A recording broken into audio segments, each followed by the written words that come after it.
नमस्कार, शेखावाटी अंचल YouTube channel में आपका स्वागत है। मैं हूं सुजल सोनी। आइए बढ़ते हैं अब तक की खबरों की ओर।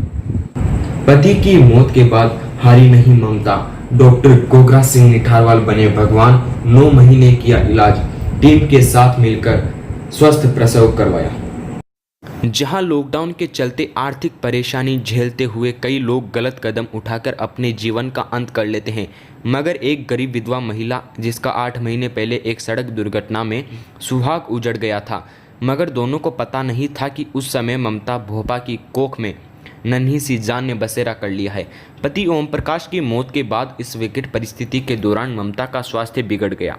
इस दरमियान खाटू श्याम जी के सरकारी अस्पताल के चिकित्सा अधिकारी प्रभारी डॉक्टर गोगरा सिंह निठारवाल ममता के लिए भगवान बनकर आए और उसका इलाज ही नहीं बल्कि जटिल प्रसव करवाकर एक स्वस्थ बच्चे को इस दुनिया में लेकर आए।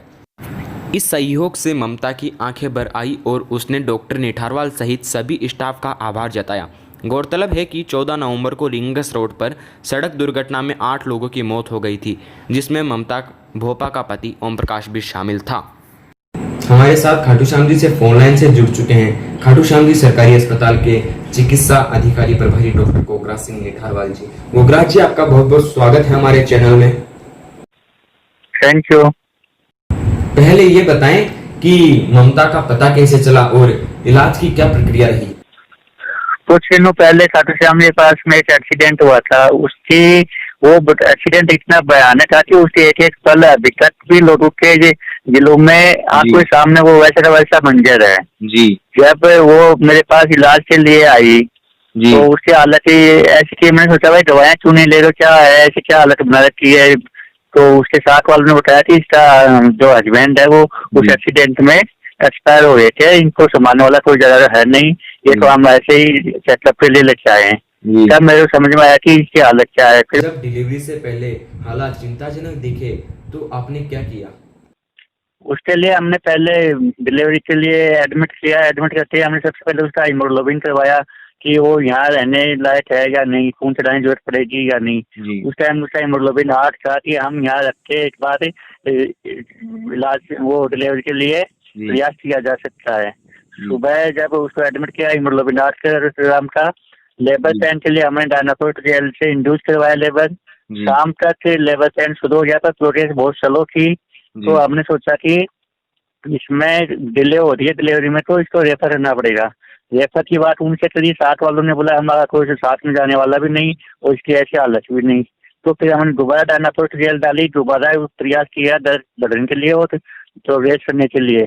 तो पूरी रात जाके फिर सुबह 7 बजे उसका प्रसव करवाया गया। और जब डिलीवरी हो गई तो आपने और आपकी टीम ने क्या किया। डिलीवरी होने के बाद में उसके पास बच्चे को दूध पिलाने के लिए पैसे नहीं, खुद के खाना खाने के लिए पैसे नहीं, न कोई बात कुछ भी नहीं था उसके पास। फिर हमने सोचा कि कम से कम इस हालत में इसको कुछ पौष्टिक आहार मिलना जरूरी है, खुद भी कमजोर है, बच्चे को भी पोषण चाहिए। तो मैंने स्टाफ वालों से 2 से बात की तो उन्होंने भी एग्री हुए, वो भी सहमत हुए। हमने उनको 5 किलो रेसी दी और कुछ आर्थिक सहायता दी ताकि वो अपना खान पान में कुछ अच्छा कर सके। लोग कठिन परिस्थिति में गलत कदम उठा लेते हैं, तो आप हमारे चैनल के दर्शकों को क्या मैसेज देना चाहते हैं। अभी कुछ दिन पहले ही 12वीं साइंस का रिजल्ट आया है, अखबार में पढ़ा, मीडिया में देखा, 2 बच्चे फेल हो गए, सुसाइड कर लिया। अरे फेल हुए वो क्या हुआ है, दूसरी साल पास हो जाओगे, पास भी नहीं होगे, को भी जीवन तो चलेगा ना। जी बिल्कुल। इन जैसे लोगों को देखो जिनके पास न खाने के लिए पैसे है, न रहने के लिए मकान है, 3-3 बच्चे हैं, बच्चों को दूध पिलाने के लिए पैसे नहीं है, वो भी ऐसी परिस्थितियों में मतलब संघर्ष कर रहे हैं, असीमित जो मुसीबतें उनसे लड़ रहे हैं। यही जीवन है, इनसे सीख लेनी चाहिए, इनके सामने अपना दुख कुछ भी नहीं है। जी, बहुत बहुत शुक्रिया गोगरा जी आपका हमारे चैनल में जुड़ने के लिए। ठीक है जी, धन्यवाद। तो आपने देखा, ये थे खाटू श्याम जी सीएससी अधिकारी प्रभारी डॉक्टर गोगरा सिंह निठारवाल। खाटू श्याम जी में विद्युत निगम अपनी मनमानी के चलते एक उपभोक्ता को जबरन चोर घोषित कर रहा है। निगम ने राठौड़ा कार्रवाई करते हुए बिजली चोरीकर्ता को छोड़कर उसके पड़ोसी को आरोपी ठहरा दिया। पीड़ित ने जब इसकी शिकायत निगम में की, मगर उल्टा निगम ही उपभोक्ता को चोर घोषित करने पर तुला हुआ है। मामला पालिका के वार्ड 1 दांतरामगढ़ रोड के पास का है। जहां बिजली विभाग के दातारामगढ़ अधिशासी अभियंता पीएस थाकर ने नाथुराम पुत्र चुनीलाल जाट निवासी खाटू श्याम जी पर जांच के दौरान सर्विस लाइन के अतिरिक्त सीधे एलटी पोल पर केबल जोड़कर अनाधिकृत विद्युत का उपयोग करने का हवाला देते हुए 33,646 की वीसीआर भर गए। बता दें कि पास में श्री श्याम बाबा कृपा मंडल निर्माणाधीन धर्मशाला है, जिसका लॉकडाउन से पहले बिजली कनेक्शन विभाग ने काट दिया था। उक्त धर्मशाला में रह रहे एक परिवार ने चोरी छुपे पीड़ित की छत से केबल डालकर घर के सट कर लगे बिजली के पोल की केबल से जोड़ दिया। 3 जुलाई को दातारामगढ़ अधिशासी अभियंता का विद्युत चोरी करने का नोटिस आया। तब इस बात का पता चला। दातारामगढ़ और सीकर में अधिकारियों को चोरी के सबूत दिखाने के बाद भी पीड़ित की नहीं सुनी गई, जिसके बाद वह अब न्यायालय की शरण में जाने को मजबूर है। दातारामगढ़ रोड खाटू श्याम जी में मेरा एक प्लॉट है जिसमें मैंने लाइट का कनेक्शन ले रखा है। वो प्लॉट मेरे खाली पड़ा है, अभी कोई नहीं रह रहा उसमें। मेरी गाड़ियों की पार्किंग है खाली और लाइट का कनेक्शन ले रखा है मैंने। अभी मेरे पड़ोस में एक निर्माणाधीन धर्मशाला है, उसमें एक फैमिली रहती है। तो उन्होंने मेरी गैर मौजूदगी में एक तार लगा लिया उस खंभे से और वो चोरी कर रहे थे। और मुझे संडे को पता चला कि यहाँ वीसीआर भर गए। तो मैंने बिजली बोर्ड में कंफर्म करना चाहा भाई ये वीसीआर कोई गलती से अपने नहीं भरा जाए। तो मंडे को मुझे जैन साहब ने बताया, भंवर जी ने, कि ये वीसीआर तो आपके भर गया और दातारामगढ़ एक्शन साहब ने भरा है। मैंने फिर एक्शन साहब के नंबर लिए, एक्शन साहब को मैंने फ़ोन किया। मैंने कहा सर वो तार अभी भी लगा हुआ है, आपने वीसीआर भर दिया और वो पड़ोस में जा रहा है और आपने हमारे भर दिया। एक्शन साहब ने मुझे कहा मैं 2 दिन टाइम नहीं है, वापस रीचेक कर लूँगा। फिर मैंने एक्शन साहब को दोबारा कॉल करना कहा। बुधवार को कॉल किया सुबह, तो उन्होंने कहा जो भर दिया वो भर दिया।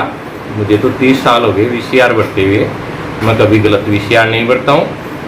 तो मैंने कहा एक्शन साहब अभी भी लगा हुआ है, मैं रिक्वेस्ट कर रहा हूँ और आप रीचेक कर लो, वो दूसरी जगह जा रहा है। तो उन्होंने मुझे कहा एसी साहब के पास में जाओ, मेरे पास कोई चारा नहीं है और जो भर दिया वो भर दिया, वो आपको देना ही पड़ेगा।